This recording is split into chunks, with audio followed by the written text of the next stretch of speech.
Bonjour à tous, merci d'être si nombreux présents aujourd'hui pour le quatrième épisode de la première saison de la série en thérapeutique. Alors vous avez été très nombreux tout au long des trois précédents épisodes, vous étiez plus de 250, merci d'être aussi nombreux. Merci aussi pour vos très nombreux cas cliniques. Alors évidemment, nous avons dû faire une sélection et peut-être certains cas ne seront pas présentés, nous trouverons l'occasion d'échanger à un autre moment. En tout cas, il y a énormément de matière, énormément de discussions possibles sur cette saison qui, je crois, nous a beaucoup stimulés. Au passage, je voudrais vous donner une nouvelle du jour qui est une belle nouvelle. L'impact factor de la revue L'Encéphale est désormais à 1,3, ce qui est considérable, et ce qui rappelle donc que cette vieille dame, grande dame qu'est l'encéphale, qui date du début du XXe siècle, puisque sa création c'est en 1905, eh bien c'est une revue qui ne cesse de nous surprendre, et beaucoup grâce à son rédacteur en chef, mon compère Marc Masson. Alors aujourd'hui, on va reprendre les épisodes précédents, discuter de situations cliniques concrètes, essayer de donner des trucs. Alors non pas que nous ayons la science infuse et que nous sachions tout, mais plutôt en essayant d'indiquer comment nous réfléchissons sur ces cas. Et pour ça, je suis entouré de trois compères que sont Bénédicte Goyer, qui est professeur de psychiatrie, chef de service à Angers, Anne Sauvaget, professeur de psychiatrie et chef de service à Nantes, et David Gourion, qui, comme tout le monde le sait, soigne tout Paris, sinon la France. Et donc, nous allons pouvoir discuter de nos pratiques, qui sont sensiblement différentes d'ailleurs entre nous, pour la prise en charge de la dépression résistante. Alors d'emblée, on va commencer par une overview, un previously seen, au début de tout épisode d'une bonne série, par Bénédicte Goyer, donc sur les trois premiers épisodes de cette première saison. Bénédicte, tu as la parole. Merci beaucoup Raphaël. Donc, petit rappel des épisodes précédents. Alors, rappelez-vous, pour notre première séance, notre première session, c'était celle de nos chercheurs. Donc, dans un premier temps, Philippe Fossati nous a montré tout ce qu'il faut savoir sur l'imagerie cérébrale des troubles de l'humeur et de la dépression, avec ce que ça nous apporte en termes de connaissances, mais aussi dans les limites par rapport à notre pratique quotidienne. Et puis Raphaël Gaillard est allé au cœur de la cellule et a repris la petite vie quotidienne de la sérotonine, en nous rappelant aussi que la sérotonine, c'est bien, mais il ne faut pas penser que ça. Il ne faut pas manger que de la sérotonine matin, midi et soir et entrée, plat, dessert, mais qu'il faut aussi un peu s'ouvrir à d'autres monoamines et trouver toujours un équilibre entre tout ça. Donc la connaissance du fonctionnement des antidépresseurs, c'est aussi ce qui nous permet d'ajuster au mieux nos stratégies thérapeutiques. Et puis, pour clôturer ce premier épisode, Anne-Cécile Petit nous a repris les dernières données sur l'inflammation et sur des nouvelles pistes concernant les troubles de l'humeur et la dépression en particulier. Deuxième épisode, nos cliniciens. Alors, juste pour quand même préciser, nos chercheurs sont cliniciens, nos cliniciens sont chercheurs. Il n'y a pas de dichotomie entre les deux. Et ça, c'est important, en particulier dans notre discipline.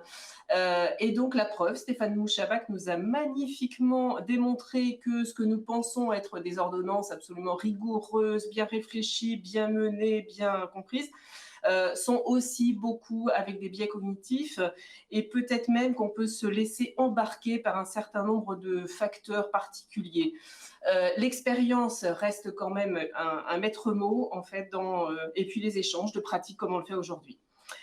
Et puis David Gourion nous l'a illustré aussi en s'exposant, ou plutôt en nous exposant ses propres ordonnances, enfin celles qu'il fait à ses patients. Là, je tiens vraiment à le remercier publiquement et à reconnaître son courage, parce qu'il nous a fait part de ses belles réussites, mais aussi de ses difficultés ou parfois des ordonnances qui n'ont pas forcément abouti à là où il voulait aller avec ses patients. Eh bien, bravo, David, en tout cas, merci pour ça et chapeau bas. C'est pas très fréquent qu'on aille jusqu'à dire qu'il y a quelque chose qui n'a pas fonctionné. On aime quand même mieux parler de nos réussites. Et puis, Pierre de Maricourt, grande classe, nous a emmenés vers des terrains futurs, vers des terres lointaines, vers la planète kétamine notamment. Et ça nous permet aussi de voir que ça bouge, ça change, et tant mieux. Enfin, l'épisode 3, donc là, Marc Masson et ses trois drôles de dames, je vous rappelle, sont repartis aussi sur de la clinique, bien sûr, mais peut-être en dévoilant les dessous cachés des tableaux de dépression qu'on peut rencontrer. Ça peut toujours être masqué par quelque chose d'autre. Et donc, si cette fausse dépression était finalement un vrai trouble bipolaire, si finalement des agitations, une dépression un petit peu atypique, c'était pas finalement une vraie mixité de l'humeur et qui nous aurait détourné un petit peu le regard, nous faisant aller dans de mauvaises directions. Donc il nous a rappelé ça et ça c'était vraiment précieux. De même, si derrière les strates cliniques de la dépression ne se cachait pas quelque chose dans la mémoire qui finalement était un traumatisme, et là, pour ça, alors moi, ça, c'est quelque chose que j'utilise assez fréquemment. C'est le conte de la princesse au petit pois. Vous savez, cette princesse qui a du mal à dormir sur ses 100 matelas et qui finalement est dérangée par un petit pois qui a tout en dessous. Eh bien, quand on enlève tous les signes cliniques parfois et qu'on va chercher au fin fond de la mémoire, eh bien, on trouve un traumatisme qui est complètement masqué. Et finalement, quand on regarde un petit peu plus du côté du sommeil, où il dort mal, très bien, mais c'est quoi le cauchemar qu'il y avait derrière ça? Eh bien, c'était peut-être un cauchemar traumatique. Et donc là, Coraline Ingray nous dit, faites attention, et peut-être il faut changer un petit peu et aller chercher d'autres types de psychothérapie pour nous aider. Et puis, pareil, sur le même mode, Adela Ionita, avec l'idée de regarder c'est quoi ces troubles de concentration, d'attention, peut-être pas se focaliser sur ce qui se passe tout de suite et maintenant, mais bien regarder ce qui s'est passé dans la vie antérieure. Il se passait quoi au collège, il se passait quoi au lycée, pourquoi il y a eu plusieurs difficultés scolaires, par exemple, et que peut-être il se cache un vrai TDAH dessous, et donc ça va nous aussi là, nous changer nos prescriptions ou notre conduite à tenir vis-à-vis du patient. Et donc, pour clore ce dossier, alors Anne Sauvaget nous a utilisé toutes les fées, électricité, champ magnétique, etc., pour nous stimuler et surtout savoir comment on stimulait au mieux nos patients. Donc, pour résumer ces 3 épisodes, je dirais chercher encore, parce qu'on a encore plein de choses à découvrir, comprendre nos patients, les écouter, être auprès d'eux, essayer de regarder là ce qui se passe tout de suite, mais aussi fouinasser en fait dans leur vie, dans leur clinique ce qui se passe, et puis ne jamais rien lâcher, ne pas se contenter d'une simple amélioration, mais bien d'une rémission totale, pas partielle. Donc, il faut aller à la mine et continuer et à chercher encore. Voilà pour le résumé de ces 3 épisodes. Merci beaucoup, Bénédicte. Et alors, d'emblée, on va parler d'une question qui nous a beaucoup été posée, notamment suite aux prescriptions de David Gourion. C'est l'enjeu, en fait, de la prescription en TU. On n'a pas cette habitude en psychiatrie, alors qu'elle est très fréquente, très courante dans d'autres disciplines. Et donc, à la demande générale, David va vous faire une synthèse de comment on fait concrètement pour prescrire une molécule en ATU. À toi, David.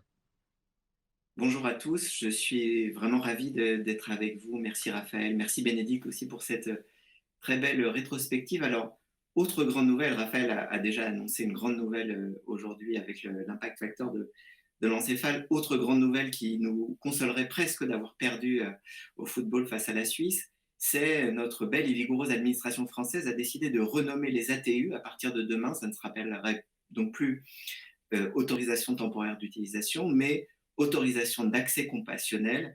On pense évidemment, et c'est un petit clin d'œil, la bureaucratose, vous savez, ce magnifique présentation qui avait fait vraiment le buzz au dernier congrès de l'encéphale avec Vincent Mahé et Daniel Zaguri qui étaient dans un duo extrêmement croustillant.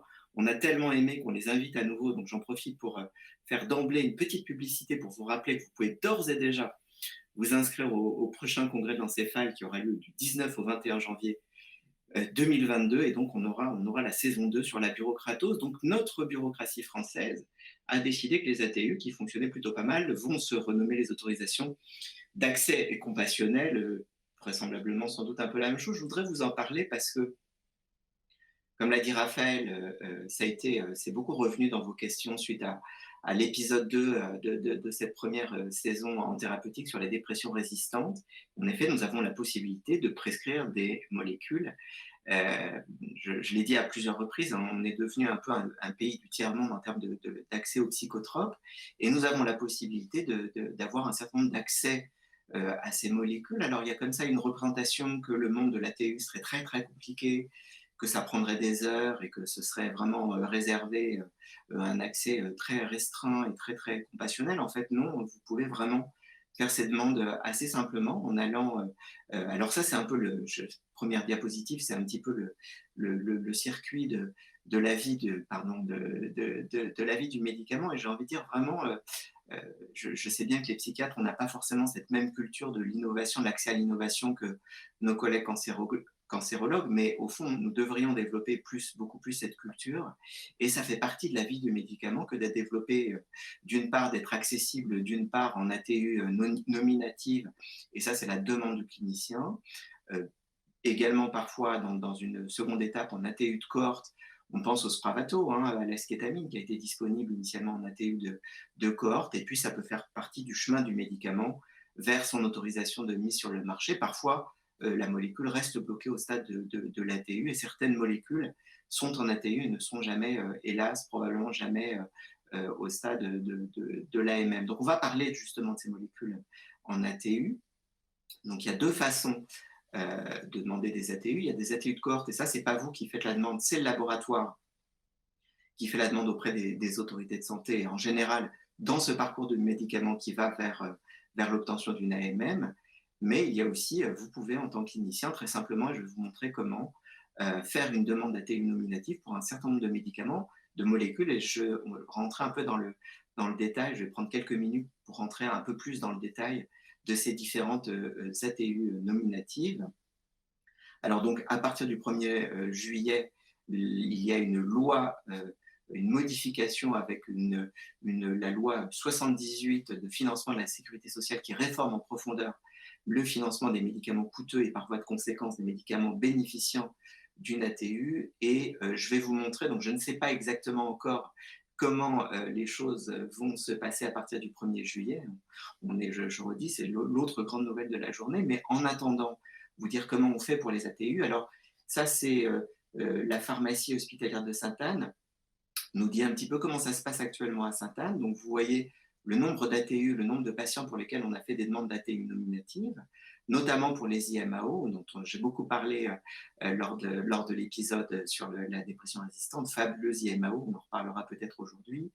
La phénelzine ou Nardil, qui est probablement la molécule la plus efficace, mais aussi la plus sédative, celle qui fait prendre le plus de poids. On a actuellement à Sainte-Anne 38 patients pour lesquels on a fait des demandes d'ATU nominatives, mais on a aussi 2 autres IMAO non sélectifs, c'est-à-dire IMAO efficaces, la sélégiline ou MSAM qui est en patch, et puis le tranilcypromine, qui est une molécule plus stimulante, qui est presque plus proche d'un psychostimulant, peut-être un petit peu moins efficace que la phénelzine, mais beaucoup moins sédative, beaucoup plus psychostimulante. Et dans les autres molécules qui sont utilisées en ATU sur Sainte-Anne, alors des molécules qui ne sont pas concernées, qui ne concernent pas les psychiatres, mais plutôt les neurologues avec le lodozin ou carbidopa, le cannabidiol qu'on utilise dans certaines épilepsies, mais peut-être que certains psychiatres l'utilisent hors AMM. Ça, moi personnellement, via les ATU, j'en ai pas l'expérience. J'en ai l'expérience par les patients qui utilisent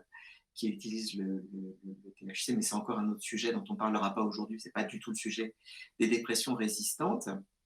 Et puis, sachez que sur d'autres molécules qui sont également à disposition en ATU, qui peuvent concerner les dépressions résistantes, vous avez aussi, même si vous ne le voyez pas sur ce tableau-là, parce que ça n'est pas actuellement prescrit via la pharmacie centrale de Sainte-Anne, vous avez le Strattera ou atomoxétine, qui a l'AMM dans le trouble déficit attentionnel, mais aussi en add-on dans les dépressions résistantes. L'atomoxétine, qui est un inhibiteur puissant de la recapture de la noradrénaline, qui a une AMM en France, qui a l'AMM dans à peu près tous les pays européens, sauf la France, qui a une AMM brève entre 2010 et 2012. Et puis, il y a eu un article de Prescrire qui disait que ça ne servait à rien, que ça ne faisait pas mieux que le méthylphénidate. De toute façon, en dehors de l'anafranil, rien ne fait mieux que l'anafranil. Et donc, merci Prescrire pour cette grande diversité de psychotropes que nous avons en France. Et donc, l'atomoxétine a été retirée. Pourtant, c'est une molécule vraiment intéressante. D'une part, dans le TDAH, parce que c'est le seul traitement non amphétaminique dans cette indication. Et puis, d'autre part, dans les dépressions résistantes, vous avez aussi en ATU disponible la trazodone ou trazolan, qui est dans la classe des SARI. En fait, c'est un antagoniste 5-HT2A et c'est un inhibiteur par ailleurs de la recapture de la sérotonine. Moi, je n'en ai pas l'expérience. Il se prescrit entre 150 et 600 mg par jour. Je ne suis pas sûr que ce soit une molécule d'une grande efficacité quand on regarde les méta-analyses, mais en tout cas, il semblerait être, en tout cas dans le cadre de l'ATU, plutôt recommandé dans les troubles du sommeil et l'agressivité chez le patient Alzheimer, mais aussi dans les dépressions sévères résistantes. Et puis, hors champ de la dépression, on n'en parlera pas aujourd'hui, vous avez aussi, toujours dans le cadre de ces ATU, l'aziprazidone ou Zeldox, qui est un antipsychotique atypique utilisé dans la schizophrénie et dans les troubles bipolaires, avec un profil, je ne rentrerai pas dans les détails. En pratique, donc, si vous voulez faire une demande d'ATU, soit vous êtes pharmacien hospitalier, soit vous êtes pharmacien hospitalier, pardon, soit vous êtes psychiatre hospitalier, soit vous êtes psychiatre libéral comme moi et vous faites inscrire auprès de la pharmacie centrale hospitalière, l'hôpital avec lequel vous avez l'habitude de travailler, et vous allez sur la plateforme e-Saturne. Il faut pour cela connecter votre carte, un boîtier avec votre carte de professionnels de santé, et puis vous allez sur le site e-Saturne de l'ANSM, et la demande elle-même, diapositive suivante, prend vraiment très très peu de temps, peut-être quelques minutes pour faire une demande pour votre patient. Donc j'aurais vraiment envie de vous dire, ne vous en privez pas. Nous avons des pathologies résistantes, et en particulier les IMAO sont quand même des molécules, on en a déjà parlé, qui peuvent être d'une efficacité, on sauve des vies avec ces molécules-là. Et le manque de diversité des psychotropes ne doit pas nous faire renoncer à la prescription de ces molécules pour nos patients. Donc, osez le faire. Et puis, c'est la seule façon, n'ayez pas peur, la seule façon d'apprendre à utiliser une molécule, finalement, outre ce qu'on fait là aujourd'hui, les échanges avec les collègues, les congrès, les publications scientifiques, c'est faire aussi l'essai soi-même avec les patients. Et n'hésitez pas à utiliser aussi ces séries que nous avons créées pour interagir avec nous. Si demain, vous décidez de prescrire un IMAO, la Fédélcide en ATU, et que vous avez besoin de conseils pratico-pratiques, vraiment, écrivez-nous, envoyez-nous un petit email, on sera ravis, Raphaël, moi, les autres, de vous guider. On a l'expérience de ces prescriptions, mais vraiment essayez ces molécules en ATU. Et donc, je te rends la parole, Raphaël, pour la suite. Merci beaucoup, David, c'est super clair. Et alors justement, je vais faire le lien avec la question des parcours de soins ville-hôpital. Je vais passer assez rapidement parce que je pense qu'on a tous envie d'aller regarder les cas cliniques, mais pour expliquer qu'on a besoin en psychiatrie de construire quelque chose qui n'existe pas à l'heure actuelle, je vais expliquer pourquoi, qui est vraiment un bon parcours ville-hôpital, notamment la dépression résistante. Donc je reviens aux diapositives. Vous pouvez lancer à nouveau le diaporama. Parfait. Donc, je vais vous parler de cette question de la construction des réseaux de soins filière ville-hôpital. Et pour vous parler de ça, il faut que je rappelle qu'en fait, on a une problématique en psychiatrie, c'est que l'HDJ, l'hôpital de jour, il est connoté schizophrénie, et même, soyons plus clairs, il est connoté réhabilitation, voire thérapie occupationnelle dans les psychoses chroniques, pour reprendre le vieux terme psychose chronique et bien dire à quel point ça colle à la peau. Alors déjà, au sein de la psychiatrie, il faut voir qu'il y a 3 grands courants de réorientation de ces dispositifs de soins dans nos services, celui de Bénédicte, celui d'Anne, et puis ceux de toute la psychiatrie publique. Premièrement, on est passé de la réhabilitation à la remédiation cognitive, c'est-à-dire quelque chose qui est vraiment d'une autre intensité et qui pose des questions en termes cliniques, en termes de neuropsychologie, en termes vraiment d'un travail possible qui est de nature psychothérapeutique, en fait, mais sur des cibles cognitives, et c'est celui de la remédiation cognitive. Donc c'est déjà, ça dynamise la prise en charge des hôpitaux de jour dans la schizophrénie. Deuxièmement, il y a l'émergence claire de centres de recours, alors qu'on les appelle centres experts, centres d'excellence, centres de référence, peu importe. Il y a vraiment l'émergence de centres de recours, et notamment dans les troubles de l'humeur. Et puis troisièmement, il y a un nouvel axe qui a clairement émergé ces dernières années, c'est celui de la prise en charge précoce, en s'apercevant en fait que le facteur pronostic de toutes les maladies psychiatriques, c'est le retard de prise en charge. Donc il faut commencer tôt, et donc ces structures peuvent servir à ça. Alors, c'est ce qui progresse en psychiatrie, mais moins vite que dans d'autres disciplines qui ont été en fait renouvelées par les biothérapies. Alors, je ne vais pas vous parler de la neurologie, mais vous savez que la prise en charge de la CEP autour des hôpitaux de jour a complètement changé. Je vais plutôt vous parler des autres disciplines qui ont bénéficié des biothérapies, médecine interne, rhumato et dermato, et prendre l'exemple de la dermato.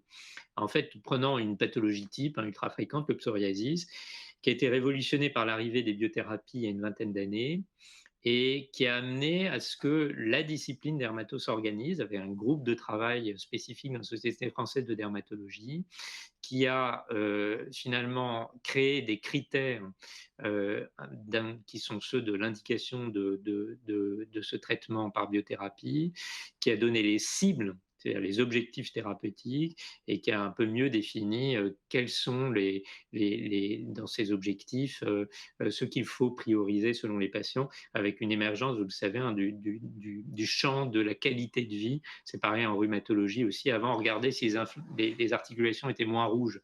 Maintenant, vraiment, on pose des questions qualité de vie, et c'est ce qui a changé la trajectoire de ces biothérapies. Et puis, il y a eu des grandes recommandations qui sont tout à fait consensuelles. Alors, il faut dire que les dermatologues, apparemment, sont capables de s'entendre et pas de se diviser comme on le fait toujours en psychiatrie avec autant de scissions que chez les lacaniens. On a 13 chapelles, on n'est pas loin de ça entre les congrès et autres trucs savants de psychiatrie qui nous aident pas à avoir une voix commune et visible depuis les instances. Comment est-ce que ça se passe? En fait, si on prend un exemple, j'ai piqué ces diapos à Martine Bagot, qui dirige l'un des services de dermato de Saint-Louis, et notamment cet hôpital de jour qui est dirigé par donc dans le service du professeur Bagot. Et donc, elle fait 4 initiations par semaine. Et ce qu'elle a constaté, c'est qu'en fait, on multiplie les consultations. Et ça prend beaucoup de temps d'avoir une consultation, donc il y a des délais majeurs. Ces délais découragent l'accès aux soins. Et donc, elle s'est dit qu'il fallait construire un outil qui facilite l'échange entre le médecin qui suit vraiment les patients, le dermatologue en ville, et ce lieu d'initiation de la prescription qu'est l'hôpital. Et alors, comment elle a fait ça? Elle a fait ça au travers, en fait, d'un outil virtuel, en fait, c'est-à-dire d'une sorte de plateforme qui permet d'interagir de façon très directe avec l'équipe de l'hôpital de jour. Donc, ça veut dire que, en fonction de la demande, on aboutit en fait à 2 types de réponses. Une validation, confirmation en fait de l'indication, et donc on va pas attendre d'avoir une consultation pour ensuite éventuellement initier ce traitement. D'emblée, on est dans le pipeline de l'admission de ce patient pour l'instauration de ce traitement. Ou bien, s'il y a des discussions possibles, il y a des cas complexes bien sûr, une réunion de concertation qui associe évidemment le médecin en charge du patient, c'est-à-dire le dermatologue libéral. Et tout ça avec des outils vraiment dématérialisés qui évitent ce système historique de la médecine qui est le courrier, le pneumatique qu'on envoie à l'hôpital. On attend la réponse, en attendant le patient attend, puis finalement, c'est pas tombé dans la bonne banette, donc le patient a disparu. Enfin, tous nos collègues du libéral savent ce travers, c'est-à-dire généralement leur demande disparaît. Parfois, c'est leur patient qui disparaît, plus rarement, mais il y a toujours des espèces d'oubliettes à l'hôpital. C'est comme Sainte-Anne construit sur des catacombes, il doit y avoir des oubliettes. Donc, en pratique, on a clairement aujourd'hui à construire quelque chose qui repose sur une nouvelle organisation des hôpitaux de jour et qui puisse fluidifier les parcours de soins dans la dépression résistante. Et je crois qu'on est sur le point de le faire. Je pense que ça peut fonctionner assez rapidement. Je pense que c'est clairement la culture des 3 personnes qui sont associées là aujourd'hui. Donc, David, justement, est-ce que tu veux en dire un mot? Oui, je voulais en dire un mot et en profiter pour te remercier, toi et tes équipes, parce que justement, sur cette histoire d'interaction ville-hôpital, je pense, c'est peut-être le premier petit cas clinique, je transgresse un petit peu l'ordre, mais peut-être le premier cas clinique, c'est un patient qui justement bénéficie toujours actuellement en ambulatoire dans ton service à Sainte-Anne, d'une présence charge par spray d'eskétamine. En 2 mots, c'est un jeune homme d'une trentaine d'années, ingénieur, très sympathique, que moi je connais depuis peut-être une petite dizaine d'années, que j'avais vu initialement sur un tableau de dépression chronique sévère, comorbide d'une phobie sociale et d'une anxiété, d'un trouble anxieux généralisé. C'est vraiment un hyper anxieux, un truc assez incroyable, qui avait extrêmement bien répondu initialement, il y a une petite dizaine d'années, à un ISRS qui était le séroplex, que je lui avais poursuivi relativement longtemps, puis rechute sous traitement avec une deuxième ligne de traitement, et puis un patient qui est devenu progressivement résistant comme ça, jusqu'à aller sur des lignes de traitement bien plus costauds au cours des derniers mois, et même me poser la question des ECT. Et finalement, il voulait ni hospitalisation, ni ECT, ni etc., comme beaucoup de patients. Il ne voulait pas d'arrêt de travail, étant pourtant en dépression sévère avec des idées de suicide. Le garçon hyper culpabilisé d'être en arrêt, qui voulait continuer jusqu'à ce que mort s'en suive. Et finalement, grâce à tes équipes, j'ai pu lui proposer de rentrer dans ce protocole de Spravato. Alors, c'était rigolo parce qu'il m'a appelé après le premier spray. Je lui avais demandé de m'appeler. Il planait un peu. Hein, il était un petit peu. Je sentais qu'il était. Ah, c'est pas mal votre truc et tout, bon, etc. Mais il était toujours quand même assez mélancolique. La vie n'a pas de sens, etc., etc. Et là, il a eu cette séquence. Et il reprend son travail la semaine prochaine. Ton équipe, c'est Lucie Berkovitch, vraiment que je remercie, à Espacé, donc il va passer une fois par semaine. Ça a été intéressant parce qu'ils ont repris l'histoire. Moi, j'avais toujours hyper vu comme un hyper anxieux. Pourtant, je suis assez sensible sur les questions de bipolarité, vraiment. Et en fait, j'étais passé à côté. Et il a eu 2 jours d'hypomanie légère l'été dernier que Lucie a repéré. Moi, j'étais totalement passé à côté. Et donc, en plus, on va lui mettre une thymorégulation qu'il n'avait pas. Donc, c'était juste un petit exemple pour dire, si on arrivait, ce patient-là, où vraiment ça a été une belle histoire d'interaction ville-hôpital, où il s'est arrêté que 15 jours, on a évité tout le parcours ECT, les 2 mois d'hospitalisation, etc., et en le maintenant, lui, dans son environnement de vie, etc., si on arrive à généraliser ce type de modèle-là ville-hôpital, ce serait vraiment fantastique. Et un grand service rendu. Ouais, tout à fait. Je pense qu'il faut qu'on arrive à le construire. On n'y est pas encore parce qu'on n'a pas ce type d'outil, mais clairement, si on en reste au courrier ou même au téléphone portable, je pense que ça fera défaut. Alors, je propose qu'on passe tout de suite à un cas clinique qui nous a été envoyé. Donc, je passe la parole à Bénédicte Goyer pour un premier cas clinique. Oui, merci beaucoup.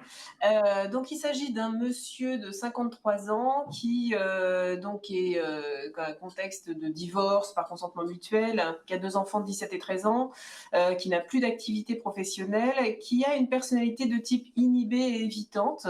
Alors ça, c'est aussi ce genre j'allais dire, de petits détails qu'il est important d'avoir en fait quand on regarde une situation clinique, et donc qui se plaint d'une fatigue chronique, d'un épuisement émotionnel, d'une anxiété chronique, dans l'incapacité de faire des actions. Tout est une montagne, tout est compliqué, ça va être trop difficile, non merci, c'est pas pour moi. Trouble du sommeil avec des réveils nocturnes. Donc ce monsieur a des antécédents psychiatriques personnels avec aussi une montagne de traitement, avec dans un contexte de licenciement un premier épisode dépressif manifestement qui avait été traité par du Zoloft pendant 4-5 mois, puis de l'Effexor. On n'a pas les posologies en fait qui vont avec, ce qui est toujours un peu ennuyeux puisque déjà dans l'idée, eh bien, il faut essayer de monter au maximum ce qui est tolérable pour les patients, mais aussi pour donner toutes les chances à un produit de faire son action. Il avait consulté donc 2 psychiatres antérieurement, mais au bout de 6 mois, va arrêter car il ne voyait pas de résultat. Donc avec un épuisement, je ne sais pas si c'était des psychiatres, mais au moins du patient, de quelque chose qui ne fonctionnait pas. Et c'est là où je reprends l'expression de tout à l'heure, ne jamais, jamais, jamais lâcher.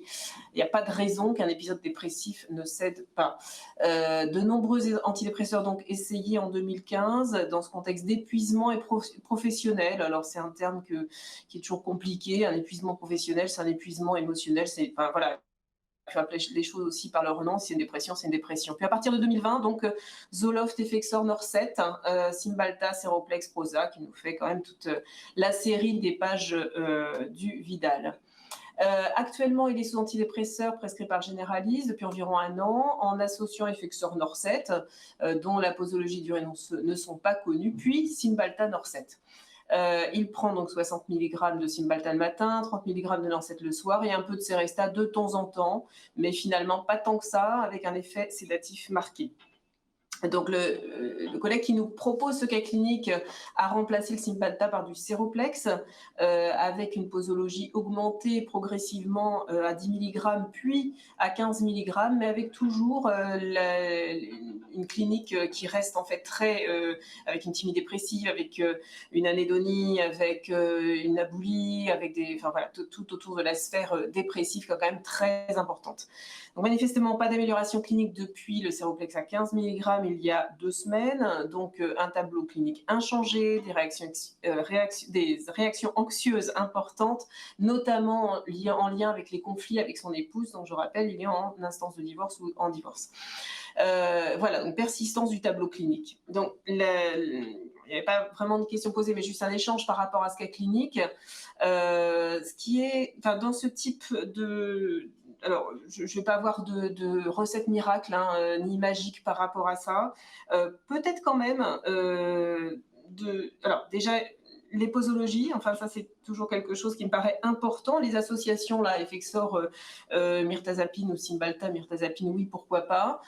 Revenir à quelque chose d'un ISRS quand ça n'a pas fonctionné, si on n'a pas réussi à avoir évidemment les schémas thérapeutiques de manière bien précise et pouvoir faire un chimiogramme suffisamment précis, bien, bon, pourquoi pas se redire on repart à zéro et puis on reprend les choses calmement, tranquillement et on remet ça. Cela dit, on a quand même l'impression pour ce patient, d'une part, on aimerait bien quand même appuyer sur la partie noradrénergique. Moi, je proposerais assez volontiers peut-être de switcher tout ça et de passer à la vortioxétine progressivement. Il y a quand même aussi chez lui, donc on sent bien un épuisement émotionnel important. Il a une personnalité inhibée, anxieuse. Il a probablement des stratégies de régulation émotionnelle qui sont pas très adaptatives, donc avec sans doute des ruminations aussi, sans doute des difficultés en fait à se positionner probablement dans son contexte de divorce. Il a déjà eu des problèmes à se positionner par rapport à son travail, d'après ce que j'en comprends de ce cas clinique. Quand même, associer une psychothérapie, c'est peut-être pas mal pour l'aider à se guider dans ses choix. Peut-être qu'il en fait, quand il faut tourner à droite, il tourne à droite et demi, ou un peu plus à gauche qu'il en faudrait. Peut-être quand même que l'association, même peut-être même pas peut-être, mais même sûrement l'association à une psychothérapie, en plus de probablement changer vers quelque chose un peu plus noradrénergique, enfin vraiment, ou plus pluriaminergique, pourrait l'aider, ce monsieur-là, afin de pouvoir essayer de réguler et puis surtout de trouver d'autres stratégies en fait, et plutôt que de ruminer et de continuer en continu là aller vers des choix qui sont pas forcément les plus judicieux. Voilà. Il y avait un mot de David Gourion. Ouais, mais merci. Je trouve ça super aussi que tu sois revenu sur les psychothérapies parce que on en a très peu parlé dans cette série et c'est très bien que tu l'aies dit. On en a peu parlé non pas parce qu'on considère que c'est pas important, bien au contraire, mais parce qu'il y avait déjà tellement à dire sur les approches biologiques. Mais évidemment, psychothérapie, peut-être même thérapie de couple. Hein, on se demande dans quelle mesure ça aiderait pas cette famille. Moi, j'adhère totalement à ton hypothèse vortioxétine. Et si elle fonctionne pas, et je pense que c'est toujours intéressant et important d'avoir dans l'idée sous le coup différentes stratégies si on n'a pas réussi. Parce que c'est rassurant pour le clinicien qui déroule son algorithme. On sait que suivre un algorithme thérapeutique, ça optimise déjà les chances de réussite, rien que de suivre, peu importe quelles guidelines vous suivez, suivez-en. Et puis d'autre part, c'est ultra rassurant pour le patient de savoir qu'on n'est pas au bout du bout, mais qu'on a réfléchi à différentes pistes. Et n'oubliez pas, je l'ai dit, je le redis, je re-redis, si ces molécules-là n'ont pas fonctionné, que vous êtes sûr que ce n'est pas une bipolarité, une comorbidité, etc., et que ce n'est pas un métaboliseur rapide, c'est-à-dire que vous avez quand même dosé votre antidépresseur et que vous êtes assuré qu'il le prend, n'oubliez pas les bons vieux tricycliques et les IMAO. On les voit quand même beaucoup trop peu souvent. Il reste tricyclique et IMAO dans toutes les guidelines internationales en deuxième ou troisième ligne. Et pourtant, en pratique clinique, souvent, on voit des patients dits multirésistants qui ne les sont jamais eu. Donc bravo, merci Bénédicte. Ouais, merci beaucoup à tous les deux. Et il faut rappeler hein, qu'on a tendance à faire cette boucle. On monte vers la bombe hawaïenne ou la roquette californienne là, de l'association IRSNA plus mirtazapine. Et puis si ça marche pas, on redescend au SSRI, puis on remonte, on tourne un peu comme ça. Parfois c'est bien de simplifier, mais c'est vrai qu'il ne faut pas oublier les molécules entre guillemets moins bien tolérées ou les nouvelles molécules ayant un effet très aminergique et bien toléré. Tu as évoqué la vortioxétine, Bénédicte, et je crois qu'Anne voulait aussi ajouter quelque chose. Voilà, ne pas méconnaître l'intérêt de l'activité physique adaptée, c'est pas cher, il faut une bonne paire de baskets et c'est accessible à tous. Oui, alors c'est bien. Ça me fait penser au mot habituel sur les psychothérapies de Philippe Fossati, qui est de dire que de temps en temps, il chausse ses chaussures de psychothérapie coup de pied au derrière, plutôt dans le sens on se bouge, on se bouge. C'est sûr que ça marche hyper bien le sport. La difficulté, c'est que mobiliser les patients quand ils sont encore déprimés est difficile. Donc, faut trouver la bonne fenêtre de tir où ça va un peu mieux et on rentre dans le cercle vertueux. Le sport va avoir son propre effet antidépresseur, son propre effet de consolidation, etc. Si on commence trop tôt, en fait, on n'y arrive pas. Donc, c'est un enjeu pas très facile que celui de la pratique sportive, mais merci de l'avoir rappelé. On va passer à un cas suivant, qui est un tout autre type de patient, qui nous est envoyé par un collègue du Maroc, et qui décrit en fait un type de patient qu'il reçoit. Chacun dans sa patientèle a fini par avoir un type de patient ou repérer un prototype ou un stéréotype de patient. Donc en l'occurrence, c'est des jeunes qui ont la vingtaine, plutôt des hommes, qui ont et tristesse et variabilité de l'humeur, avec irritabilité, impulsivité, allant jusqu'à parler de traits de type psychopathique. Il y a une addiction à des médicaments, en l'occurrence les benzodiazépines, et puis l'artane. L'artane, vous savez, qui est un anticholinergique qui est très détourné. Et puis une plainte qui est une plainte apathie avec rythme nictéméral, c'est-à-dire prédominant le matin, et difficulté à s'y mettre, que l'artane améliore. Et alors, ce que fait notre collègue, c'est qu'il commence par les mettre sous thymorégulateur. On voit très bien la logique, hein, on comprend complètement cette logique. Impulsivité, irritabilité, est-ce que c'est une forme de dépression à caractéristiques mixtes? Commençons par thymorégulé, donc il met du valproate ou de la carbamazépine ou de l'olanzapine, parfois en combinaison. Et puis, il met comme molécule associée dans les antidépresseurs la mitriptyline, alors j'en reparlerai, qu'apparemment les patients aiment beaucoup, ou la sertraline, et un neuroleptique sédatif à visée hypnotique, le Nosinon. Et alors, il a deux types de réactions, et les deux ne sont pas très satisfaisantes. Soit ils vont mieux, mais ils persistent l'apathie, et donc dans ce cas-là, ils continuent à utiliser l'artane. Soit ils ne supportent pas le traitement parce que notamment il y a un effet sédatif et ils ne supportent pas la sédation. Et dans ce cas-là, en plus de l'artane, ils continuent à prendre des benzodiazépines.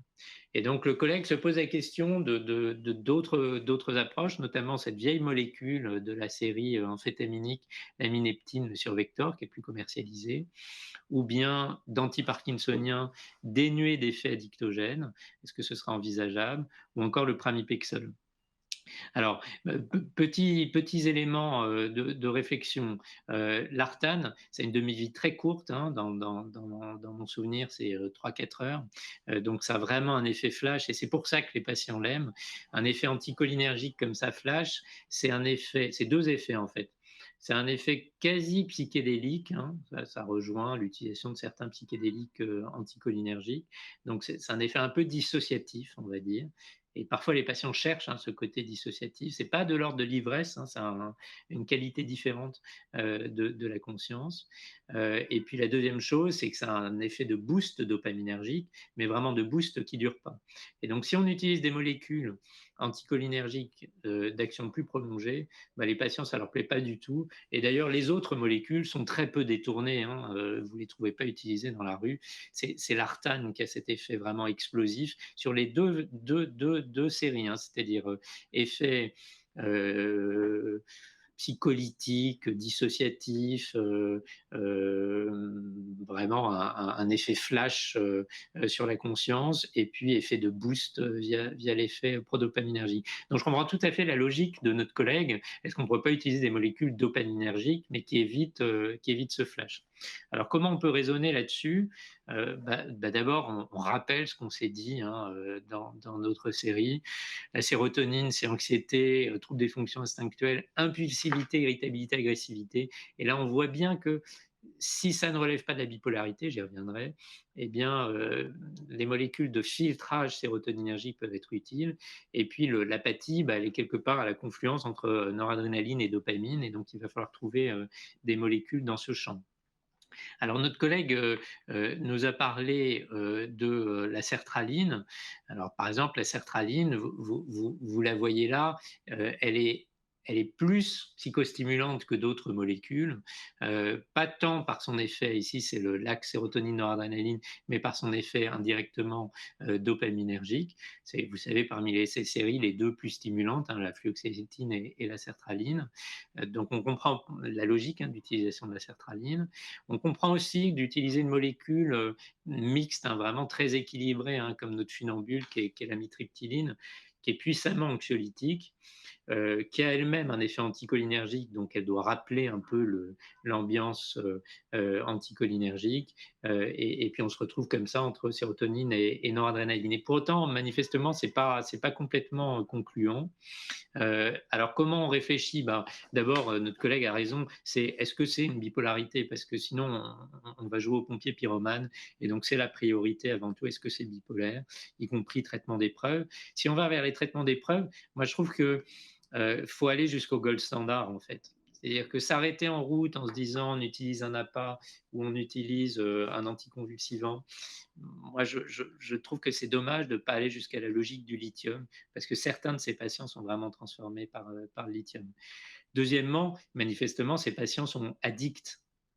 Et on rentre dans un circuit de soins particulier. Quel que soit le moteur d'entrée dans la conduite addictive, la définition même d'une conduite addictive, c'est de devenir autonome.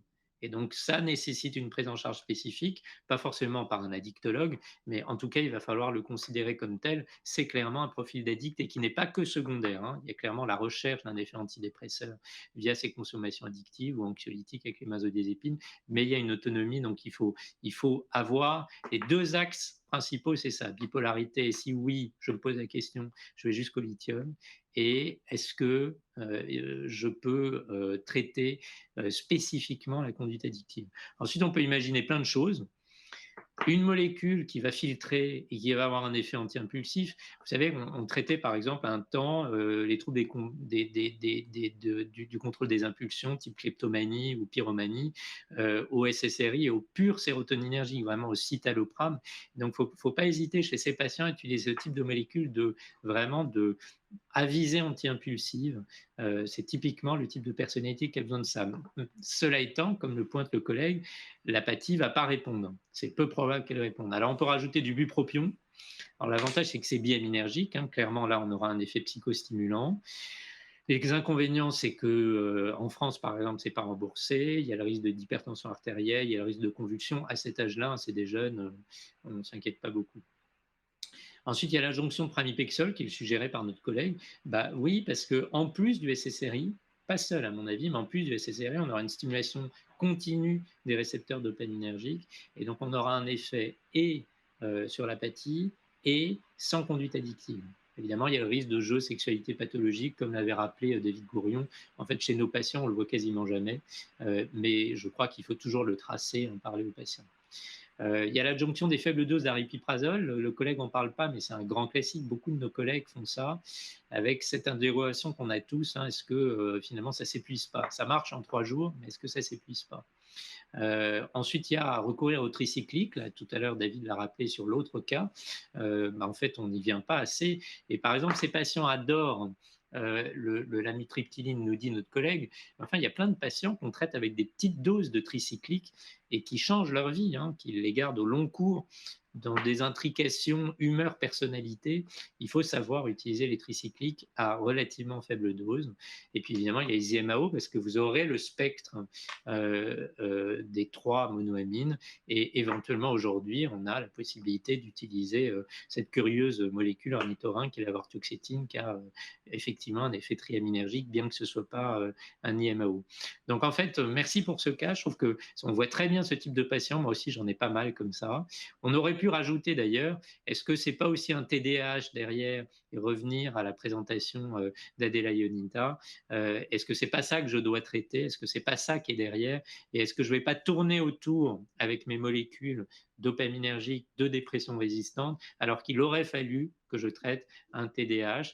Dans ce cas-là, enfin, moi je crois qu'il faut le rappeler, il est quand même toujours à privilégier le traitement du trouble de l'humeur avant l'instauration du méthylphénidate, et notamment si on s'est posé la question de la bipolarité, il ne faut pas introduire le méthylphénidate avant d'avoir thymorégulé.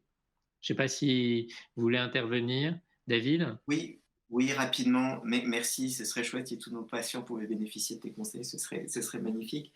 Alors, totalement en ligne, moi, en effet, je trouve que ce cas clinique, je vais aller très vite, mais je trouve que ce cas clinique, il est passionnant parce qu'il me fait penser à toutes ces situations hyper difficiles qu'on nomme dépression atypique chez des jeunes, qui sont des tableaux d'apathie chronique avec ou sans addiction associée. Qu'on a plutôt tendance à catégoriser dépression, alors qu'en effet, les questions du diagnostic initial se posent, la question de la bipolarité s'est posée, la question du TDAH, ça y fait assez fortement penser. Il y a une troisième question qu'on évoque insuffisamment, c'est ce qu'on appelait autrefois les schizophrénies blanches. Il y a des tableaux de schizophrénie qui débutent par une apathie et un trouble des fonctions exécutives qui vont durer. Et là, la finesse sémiologique, parce que bien sûr, vous allez demander un bilan neuropsychologique, mais le bilan neuropsychologique, il vous dira qu'il y a un trouble des fonctions exécutives, ce qui est absolument aspécifique. Est-ce qu'il y a une dimension d'athymormie chez ce patient, d'une relative froideur affective, d'un détachement, etc. Ou est-ce qu'au contraire, il est plutôt dans une impulsivité, une intolérance à l'ennui, un vrai TDAH? Je pense que vraiment, c'est un cas clinique hyper intéressant et qui pose des questions à la fois thérapeutiques mais diagnostiques, à mon avis. Tout à fait. Justement, David, puisque tu as la parole, on a eu aussi des questions et je propose que tu y répondes si vous pouvez lancer à nouveau le diaporama. C'est des questions sur les modalités de prescription. Et donc, il y a cette éternelle question de qu'est-ce qu'on fait des tests pharmacogénétiques. Maintenant, on a des patients qui arrivent avec. Ça, c'est une collègue qui exerce maintenant au Canada et qui nous dit voir arriver des patients avec ça. Qu'est-ce que tu en penses, toi, David, de ces Oui, tests? alors en France, on a eu ça aussi avec un laboratoire que je ne nommerai pas, qui avait fait la promotion de tests pharmacogénétiques aidant à choisir le chemin antidépresseur basé sur une très jolie publication scientifique dans une revue à fort impact factor. J'avais écrit au laboratoire et en posant la question quel est le pourcentage de variance expliquée liée à ce polymorphisme génétique expliquant la dépression résistante. Parce qu'en général, c'était un peu mon sujet de thèse quand j'étais plus jeune et que je faisais de la recherche. Le pourcentage de variance expliqué par un polymorphisme génétique sur l'explication d'une résistance d'un trouble ou de la résistance à une molécule, en général, ça tourne autour de 2-3% pour un polymorphisme génétique. Ça veut dire, ils ne m'ont pas répondu, donc j'imagine que ça tourne autour de ça. Ça veut dire que comment on peut baser une stratégie de santé publique sur un test qui n'explique probablement que 2-3% de la variance expliquée de la résistance thérapeutique au trouble. Tout ça, vraisemblablement, est fort intéressant en termes de recherche, mais pas très sérieux de prescrire et de faire supporter le coût à des patients qui ont déjà tout un tas de difficultés sur quelque chose dont on n'est pas sûr en termes d'evidence-based que ça serve réellement à quelque chose. Donc, au point où nous en sommes, tant qu'on n'a pas de données fortement confirmées, aller dire qu'un ou deux ou trois ou cinq tests sur des polymorphismes vont permettre de guider la prescription, c'est pas très scientifique. C'est séduisant intellectuellement, mais pas très scientifiquement prouvé. Et puis sur la deuxième question, comment bien prescrire gabapentin, prégabaline, topiramate, dans quelles indications? Alors je vais prendre à l'envers. Topiramate, pour ces trois molécules-là, on est dans du deuxième ou troisième ligne de prescription. Hein. On n'est pas du tout dans la première ligne, voire même on est dans le hors AMM. Pour le topiramate, qui est à l'origine un antiépileptique, on l'a utilisé comme un traitement complémentaire, pas en monothérapie, mais en bithérapie dans les troubles bipolaires. À vrai dire, pas un très bon de mon point de vue et de mon expérience, pas un très bon thymorégulateur en tout cas clairement pas en monothérapie. Et puis c'était probablement là aussi hors AMM en add-on pour réguler les problématiques de prise de poids induites par les psychotropes ou bien chez les gens ayant des problématiques de troubles du comportement alimentaire très sévères avec, pour cibler le craving alimentaire, avec des posologies comprises en psychiatrie entre 150 et 300 mg, ce qui est beaucoup moins que la neurologie. Et je dois bien dire que même à ces plus petites posologies, c'est une molécule qui est souvent mal tolérée sur le plan cognitif, donc vraiment une balance bénéfice-inconvénient qui n'est pas forcément très bonne. Il y a des situations où il faut parfois y penser et l'utiliser, mais enfin, ce n'est pas une molécule à recommander, clairement pas en première ligne. Pareil, la prégabaline ou l'Lyrica n'est pas une molécule de première ligne, mais de deuxième ou troisième ligne qu'on peut utiliser dans les troubles anxieux généralisés résistants. Vous savez que l'AMM Princeps, c'était plutôt dans les neuropathies, dans les neuropathies et dans le traitement de la douleur, en fait. Hein, c'est surtout les centres de la douleur qui l'utilisent. Et on peut l'utiliser chez les patients qui résistent, en particulier aux IRSNA, type duoxétine ou milnacipran sur des tags sévères résistants, soit en monothérapie, soit en combinaison, sur des posologies allant de 150 à 300, voire plus. Pas toujours bien toléré, en particulier la question de la sédation. Et la gabapentine, moi j'ai beaucoup moins d'expérience, qui est plutôt là aussi un traitement de neurologue, qui est parfois utilisé aussi en traitement de combinaison dans certains troubles bipolaires, et qui est utilisé aussi beaucoup aux États-Unis. Moi j'ai beaucoup de patients qui reviennent ou sont allés aux États-Unis, où là-bas c'est très utilisé pour les tags et sur des posologies plus importantes, allant de 600 à 1200 mg. Là aussi avec une tolérance, en particulier en termes de sédation, qui n'est pas forcément excellente. Et on est là aussi dans du hors AMM. Merci beaucoup, hein, David, pour ces précisions. Je ne suis pas sûr d'avoir entendu dire, maintenant il y a une prescription sécurisée pour la prégabaline. Il faut le préciser, parce que on a beaucoup pensé que c'était un moyen de ne pas prescrire de benzo, mais il ne faut pas sous-estimer le mésusage qu'il existe quand même de ces molécules de la série GABAergiques, qui sont très utilisées aux États-Unis. Hein. On pourrait dire d'ailleurs d'une façon générale Amérique du Nord, parce que le Canada aussi est très friand de ces molécules. Dans la série des questions, on a une question à laquelle peut-être Anne, tu voudrais répondre. C'est une de nos collègues, Mylène, qui nous demande ce qu'on peut prescrire à une jeune fille de 15 ans qui fait une dépression depuis, alors il y a une coquille, ça doit être 1 an, avec des attaques de panique. Donc 15 ans, dépression avec attaque de panique. Qu'est-ce que tu recommanderais ? Alors, on rappellera chez l'adolescent, c'est d'abord la psychothérapie qui doit être proposée en première intention, et en cas d'échec ou d'inefficacité partielle, eh bien, on utilisera un traitement qui a une indication, par exemple la fluoxétine qui est indiquée dans la dépression chez l'adolescent.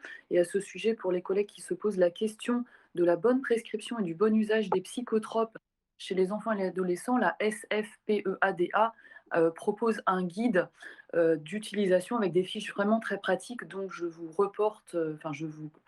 conseille de vous reporter au site pour le bon usage des traitements psychotropes chez ces populations chez qui ils doivent être maniés avec précaution. Tout à fait, merci de rappeler, c'est très utile ce type de document. Et on va tout de suite enchaîner avec un autre cas clinique. Tu vas garder la parole justement, Anne. Donc on relance les diapositives. Merci Raphaël. Voilà. Sur cette, Donc c'est une collègue de Boulogne, Sophie, qui nous propose un cas intéressant, hein, de traumatisme évoluant en dépression. Tout à fait. Nous remercions cette collègue qui nous a proposé un cas très bien documenté, donc chez une femme de 55 ans qui a présenté des troubles suite à une agression sur son lieu de travail par un collègue qui l'a frappé sur les os propres du nez avec une fracture. Elle a ensuite développé un stress traumatique qui a rapidement évolué vers une dépression caractérisée, donc avec tous les signes de la dépression qui sont cités dans le paragraphe ci-dessous, sur lesquels on ne revient pas puisqu'ils sont très classiques. Diapositive suivante. C'est plutôt les aspects thérapeutiques qui vont nous attirer notre attention. Donc avec d'abord une prise en charge en EMDR qui a été gênée par la langue puisque la dame est originaire des pays de l'Est. On rappellera que le EMDR est proposé en première ligne et en première intention pour la prise en charge des états de stress post-traumatique. Cette prise en charge a dû être complétée sur le plan médicamenteux et on voit qu'elle a reçu toute une strate de traitements médicamenteux qui résume assez bien les différentes stratégies thérapeutiques médicamenteuses que l'on peut proposer dans la dépression. Donc d'abord de la sertraline, 50 mg, avec de la mélatonine et de l'atarax. Donc on suppose qu'elle avait des troubles du sommeil. Et pour une raison inconnue, la sertraline n'a pas été majorée plus avant, avec une posologie plus importante. C'est vrai qu'on peut se poser cette question. On rappellera que la sertraline a l'indication également pour le traitement médicamenteux du PTSD. Ensuite, il y a eu un switch vers la venlafaxine seule. Donc là, la posologie a été augmentée jusqu'à une dose, on va dire, syndicalement bien acceptée, à 225 mg, malheureusement, mal tolérée, puisqu'il y a eu des poussées hypertensives. Donc on voit là la limite des traitements lorsqu'il y a une mauvaise tolérance. Finalement, il y a eu une association, donc troisième stratégie possible, entre la venlafaxine et la mirtazapine, toujours à dose à posologie classique. Et là, c'est là que la collègue se pose la question et pour lequel Raphaël va nous apporter quelques éclairages juste après. Alors que la patiente assurait son médecin d'une bonne observance, le dosage plasmatique de la mirtazapine et de la venlafaxine montrait une insuffisance de la posologie au niveau plasmatique. Donc la collègue est passée ensuite à une stratégie de potentialisation par un traitement thymorégulateur de type théralite avec une lithiémie en dessous des doses plutôt recommandées pour la prise en charge du trouble bipolaire, mais qui n'était pas présenté par la patiente. Et finalement, elle est passée à la fluoxétine, qui a aussi l'indication dans le traitement du PTSD, une association donc fluoxétine-théralite. Malheureusement, la patiente a à nouveau présenté des problèmes d'observance avec des nausées, même s'il y avait une amélioration partielle sous l'association fluoxétine-théralite. Donc un petit peu en désespoir de cause, je suppose que c'est aussi pour ça qu'elle nous a adressé son cas clinique. La collègue l'a adressé à l'hôpital pour une prise en charge par eskétamine. Donc moi, j'ai trouvé ce cas personnellement intéressant puisqu'on retrouve une comorbidité PTSD qui se complique ensuite d'une dépression difficile à prendre en charge. Et pour faire le lien avec le cas clinique de tout à l'heure de notre collègue marocain, on pouvait se demander aussi si chez ce jeune homme, il n'y avait pas aussi des éléments post-traumatiques qui auraient pu passer inaperçus au stade de complication. Donc, toujours pour rappeler, c'est facile à faire, mais après, quand on est emporté par une clinique bruyante, un train peut en cacher une autre, voire deux ou trois autres. Donc voilà pour le résumé de ce cas clinique de l'état de stress post-traumatique. Maintenant, peut-être un éclairage sur l'intérêt des dosages médicamenteux de nos patients qui résistent. Oui, merci beaucoup, Anne, pour ces éléments. Juste dans la rubrique des commentaires, tu as pointé la question de la posologie du lithium. Alors, quand on l'utilise comme booster, c'est vrai qu'on s'autorise à l'utiliser à des plus faibles posologies et on a gardé, alors c'est un vieux truc parce qu'il n'y a pas d'évidence-based, hein, mais on a gardé le critère d'efficacité d'avoir une lithiémie au-dessus de 0,4. En dessous de 0,4, il n'y aurait pas d'effet. C'est pas tout à fait vrai en fait, parce qu'en dessous de 0,4, il y a des patients pour lesquels il y a clairement des effets. Alors pas de thymorégulation d'un trouble bipolaire de type 1, c'est évident. Et donc c'est pas tout à fait vrai. Finalement, on sait pas trop en fait comment utiliser le lithium en booster. J'aurais quand même tendance à l'utiliser à un peu plus forte posologie, quitte à avoir en tête qu'on le diminue, puisqu'on l'a utilisé comme booster, dès qu'on a la réponse. Ce que j'aurais tendance à dire sur ce cas. Ensuite, j'ai trouvé intéressant le fait que la patiente ait des effets secondaires, parce que ça va faire le lien, je vais parler du métabolisme, mais la clinique est reine. Ce qui est principal, c'est qu'est-ce qui se passe avec la clinique. Et donc, une patiente qui a des nausées sous un sérotoninergique, bah oui, les sérotoninergiques, ça peut donner des nausées. Donc, ça veut bien dire qu'elle métabolise bien la fluoxétine. Et une patiente qui a une HTA sous un IRSNA, bah, ça veut dire qu'elle la métabolise bien. Et je vous l'avais dit hein, dans ma présentation, ces effets noradrénergiques de la venlafaxine, sauf certains patients à métabolisme lent, ça n'apparaît qu'au-delà de 150 mg. Avant, c'est un IRSS, hein, c'est pas un IRSNA, la venlafaxine. Et là, on a vraiment la démonstration, c'est pour une posologie au-dessus de 150. Et finalement, notre collègue s'est situé entre 150 et 200 parce qu'au-delà de 225, on avait clairement des à-coups hypertensifs. On peut reprendre les slides parce que je vais parler du métabolisme. pour dire deux choses. Premièrement, les dosages plasmatiques, on les fait le plus souvent jamais. Et quand on les fait, c'est quand on arrive au tricyclique. Et en fait, on est loin dans la ligne, ce d'autant qu'on, comme on l'a dit plusieurs fois, on renacle trop à aller vers les tricycliques. Or, en fait, très tôt, on peut avoir des informations. Et donc, je ne pense pas qu'il faille faire, je ne vais pas reprendre la question à laquelle a répondu David, du profil pharmacogénétique, ou bien de doser dès la première ligne les concentrations plasmatiques de psychotropes, mais il faut s'intéresser à l'existence ou non d'effets secondaires. Par exemple, mirtazapine, aucun effet sédatif. Franchement, il faut avoir une charge anxieuse monstrueuse pour qu'elle compense l'effet sédatif de la mirtazapine. C'est assez suspect, la mirtazapine, ça tasse bien. Et puis vous avez souvent un autre indice du fait que la mirtazapine est bien métabolisée, c'est que justement elle joue sur un autre métabolisme, elle ouvre l'appétit. Et donc s'il n'y a pas du tout ça, tant mieux à certains égards, mais c'est aussi peut-être que c'est comme pisser dans un violon, en fait, ça n'a pas concentration efficace. Et donc là, ce que nous décrit notre collègue, c'est qu'avec la venlafaxine, il y a un bon métabolisme, et la venlafaxine, c'est le 2D6 et un tout petit peu le 3A4. 2D6, c'est le principal cytochrome des antidépresseurs. Elle nous décrit la fluoxétine, où clairement il y a un signe d'imprégnation. Si on augmente, il y a une nausée. Donc à la limite, on n'a même pas besoin de doser la fluoxétine et la norfluoxétine. Hein. Mais justement, c'est 2C9 et 2D6, et un petit peu le 2C19 et puis le 3A4. Mais c'est surtout en fait 2D6. Hein. Finalement, le point commun avec la venlafaxine, c'est le 2D6, comme toujours avec les antidépresseurs. Et la sertraline, c'est le 2D6 et le 3A4. Et comme l'a bien pointé notre collègue, elle est arrivée après dans la prise en charge, 50 mg, c'était pas assez. Hein. Il arrive que des patients répondent à 50 mg, mais on ne peut pas constater que ça n'a pas marché en n'ayant pas été au-delà de 50 mg. Ce d'autant qu'il est possible que cette patiente, et j'y viens, ait un métabolisme accéléré du 3A4.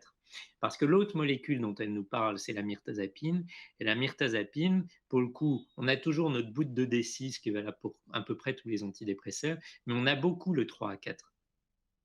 Et donc, le profil mirtazapine 2D6 3A4, il ressemble au profil sertraline 2D6 3A4. Peut-être que cette patiente a un métabolisme accéléré du 3A4. Alors le 3A4, si vous voulez retenir un psychotrope type, parfois on le met dans la série clozapine, mais pas du tout la clozapine, c'est le 1A2, avec ses inducteurs classiques tabac et caféine. C'est la kétiapine, qui est vraiment 3A4, typiquement. Et vous avez des patients qui sont écrasés dès l'introduction à 50 mg. Il y a des patients qui ont un métabolisme lent du 3A4. On a un inhibiteur ultra classique du 3A4 qui agit aussi sur d'autres cytochromes, c'est le jus de pamplemousse. Millepertuis accessoirement aussi, mais c'est bon à savoir. Alors le 3A4, souvent on s'en sert pas parce que en fait il est surtout induit par la molécule qu'il métabolise. Donc souvent, on ne pense pas beaucoup à sa variation, son polymorphisme chez les patients. Mais en fait, il y a un vrai polymorphisme et il a été récemment décrit comme étant lié à l'ethnicité. Donc c'est un papier de Frontier, c'est une Genetics qui est sorti il y a un peu plus de 2 ans. Donc j'ai repris, alors on va pas le détailler, mais je trouve qu'il est assez intéressant parce qu'on a plusieurs polymorphismes et puis on voit bien que ces différents polymorphismes, alors je peux pas pointer avec ma souris, mais vous voyez typiquement que les Européens non finnois, ils ont surtout du D174H, alors que les Européens finnois, type finnois, ils ont du 95-98. Ou alors, si on reste pour cette patiente qui est originaire des pays de l'Est, pensant aux Juifs ashkénazes, les Juifs ashkénazes, ils n'ont pas du tout là, ils sont avec un autre, qui est le troisième, à 70%. Donc, vous voyez que ça peut varier beaucoup. Les Latinos, par exemple, ont un autre type. Et on ne sait pas encore très bien ce que ça fait, ça, honnêtement. Plus exactement, on est en train de faire ce type de modélisation où on regarde. Les cytochromes, c'est pas une vue de l'esprit, hein, c'est une molécule qui vient modifier une autre molécule. Et donc, on essaye de voir comment ça se lie, comment les molécules se lient. Et ce papier est assez drôle parce qu'il prend les différents substrats habituels du 3A4 en voyant comment ils se lient en fonction des différents polymorphismes du cytochrome 3A4. Il est possible que cette patiente est un polymorphisme conduisant à un métabolisme accéléré du 3 à 4, ce qui fait que la mirtazapine n'a eu aucun effet, et accessoirement la sertraline. Alors ça ne répond pas à la situation clinique, hein. Souvent d'ailleurs la pharmacocinétique ne répond pas bien à la situation clinique. En fait on revient à la situation clinique, cette patiente, la fluoxétine marche mais pas suffisamment. Est-ce qu'on en est à la fenêtre de tir suffisante? Je reviens au cas pour utiliser d'autres molécules, peut-être. Donc là, elle est dans un circuit pour l'eskétamine. Et au passage, je fais un clin d'œil à une de nos collègues, Maud Rotarmel, à Rouen, qui a une démarche vraiment très intéressante, qui s'intéresse, c'est une sorte de renouveau des narco-analyses, au fait qu'elle a toute une série de patients déprimés PTSD, qui bénéficient beaucoup du traitement par eskétamine, avec manifestement l'effet antidépresseur, ça de toute façon il est démontré, les phases 3 et notre expérience quotidienne, et c'est vraiment impressionnant ce type d'effet en 24 heures, mais aussi le fait que pendant la phase dite dissociative, il y a un vrai travail psychothérapeutique sur le psychotrauma, et donc elle refait ce que nos prédécesseurs faisaient il y a très longtemps avec des cocktails de narcose amphétaminée, en faisant une sorte de psychothérapie augmentée par le traitement médicamenteux. Et peut-être que c'est la bonne piste là, hein. Moi, je trouve que la prise en charge là, de notre collègue est tout à fait remarquable. Et je pense en effet que cette patiente qui a une comorbidité PTSD, dépression résistante, pourrait très bien y répondre. On va faire un dernier cas en débordant un tout petit peu, puis ensuite on va s'arrêter. Et donc je repasse la parole à Anne Sauvagène. On remet le diaporama. On va faire. Alors, tu avais plusieurs cas, Anne. Je propose qu'on fasse ton premier cas, peut-être, non? Peut-être le cas de la psychiatrie de la personne âgée chez la femme de D'accord. 80 ans. Ok. Alors, d'accord, c'est celui-là. C'est celui-là. Donc voilà, pour ne pas oublier nos personnes âgées, parce qu'il faut s'occuper des adolescents, des adultes, mais nos personnes âgées sont aussi dignes de notre attention. Donc il s'agissait d'une femme de 80 ans qui avait des antécédents familiaux importants, dont un frère décédé par suicide, et puis des épisodes dépressifs chez une sœur, ainsi qu'une fille qui souffre d'un syndrome d'Asperger. Donc cette femme est veuve, a eu 3 enfants, elle a travaillé dans l'enseignement, puis en médiathèque. Donc vous voyez que c'est une femme qui est quand même très active, hein. Elle fait de la marche, du tarot, du Scrabble, du soutien scolaire à des primaires, même à un âge tout à fait respectable de 80 ans. Alors dans ses antécédents psychiatriques, donc diapositive,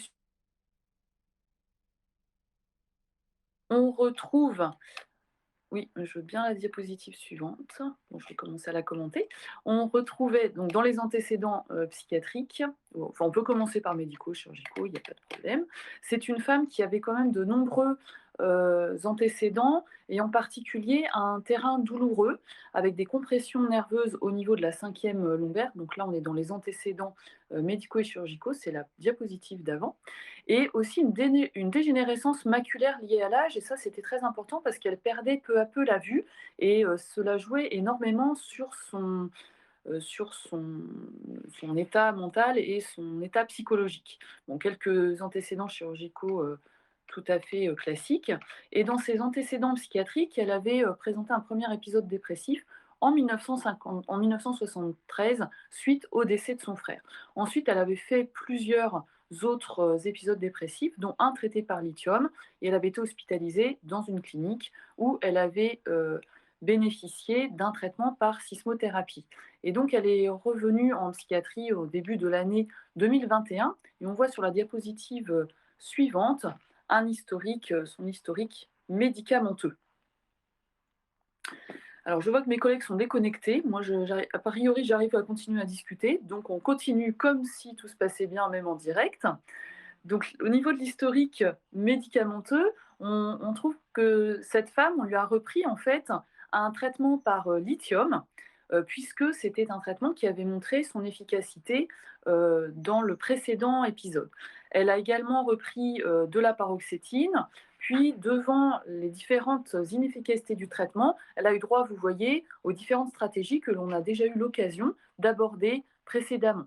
La venlafaxine et la mirtazapine, puis une potentialisation par kétiapine chez cette femme qui était vraiment très anxieuse et qui a eu une augmentation de posologie jusqu'à 800 mg, ce qui est quand même assez considérable pour une femme de cet âge-là. On n'oubliera pas les effets anticholinergiques qui peuvent entraîner des chutes et des troubles, notamment de la constipation et des troubles confusionnels. Devant son anxiété, elle a bénéficié de prégabaline. Et ensuite, elle a eu d'autres thymorégulateurs de type lamotrigine, un switch pour le lanzapine, avant de passer enfin à la clomipramine. Donc cette patiente nous avait été adressée devant la résistance au traitement et puis surtout un état dépressif qui devenait de plus en plus sévère, avec de très probables idées délirantes de persécution, mais qui étaient liées, on le rappelle, à une baisse de ses capacités visuelles pour une prise en charge d'électroconvulsivothérapie. Devant le refus catégorique de la patiente qui gardait un mauvais souvenir de son antécédent de traitement par électroconvulsivothérapie et aussi de sa famille qui était résolument anti-ECT, c'est une patiente à qui nous avons proposé une prise en charge par eskétamine.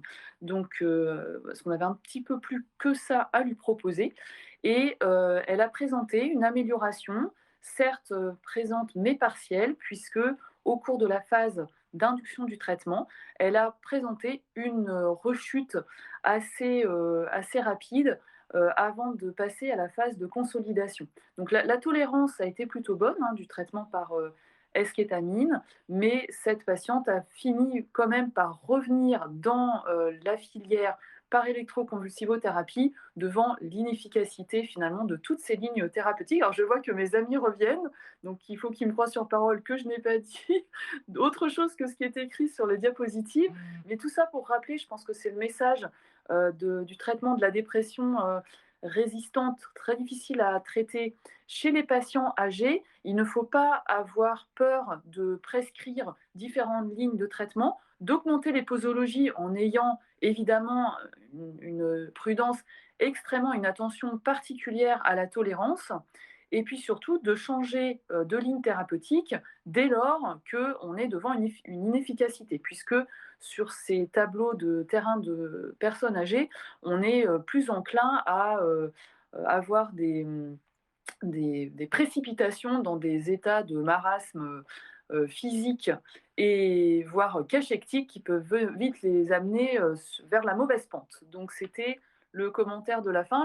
Mais bon, cette dame, oui, pour finir quand même, elle a eu une prise en charge d'électroconvulsivothérapie qu'elle ne voulait pas au début, mais qui s'est très bien déroulée. Et elle est maintenant en famille d'accueil. Je ne sais pas si elle a repris le tarot et le soutien scolaire de façon aussi efficace qu'auparavant, mais c'est une fin heureuse. Ah oui, c'est une fin heureuse et c'est la fin de cet épisode. Justement, merci beaucoup Anne. C'est un cas passionnant en tout cas. Et puis ça redit, je crois, le message principal en fait qu'a donné Bénédicte, c'est que il faut rien lâcher en fait. On pourrait presque dire que, au-delà de tout ce qu'on a dit d'hyper rationnel sur les effets des molécules, la prise en compte de tel élément clinique ou autre, en fait, ce qui compte avant tout, c'est de ne rien lâcher. Et la dépression, c'est la psychose aussi dans un autre registre, mais c'est typiquement ce qui nous amène tout le temps à baisser les bras, à nous mettre dans une position dite de résilience qui consiste à rien foutre en fait, alors que si on veut que nos patients aillent mieux, il faut se démener. C'est absolument indispensable. Bon, bah, écoutez, moi je trouve que cette saison était une belle saison. On est content d'avoir innové. Alors, nous ne sommes que des amateurs, donc les professionnels vont nous rejoindre au congrès de l'encéphale, puisque j'en ai reparlé encore régulièrement, tout récemment avec Carole Bouquet. Vous savez que nous aurons donc les psys en thérapie qui viendront nous expliquer leur art au congrès de l'encéphale en janvier 2022. Et donc, on saura tout des secrets en thérapie et de la suite, notamment, ou des suites, s'il y en a plusieurs. Merci à tous d'avoir été aussi nombreux. Merci à Anne et à Bénédicte pour leur présence et tout ce qu'elles apportent. Merci à David, comme toujours. Et puis nous nous retrouvons tous bientôt. D'ici là, bon été à tous. Soufflez un peu après cette année difficile et revenez donc plein d'énergie pour soigner vos patients. Et À merci à bientôt. toi, Raphaël. Merci à toi, Raphaël. Merci à Anne-Sophie Caron, à l'équipe de repas et à nos soutiens. Merci beaucoup. Merci. Merci, bonne Bonne journée. journée, bon été. À bientôt.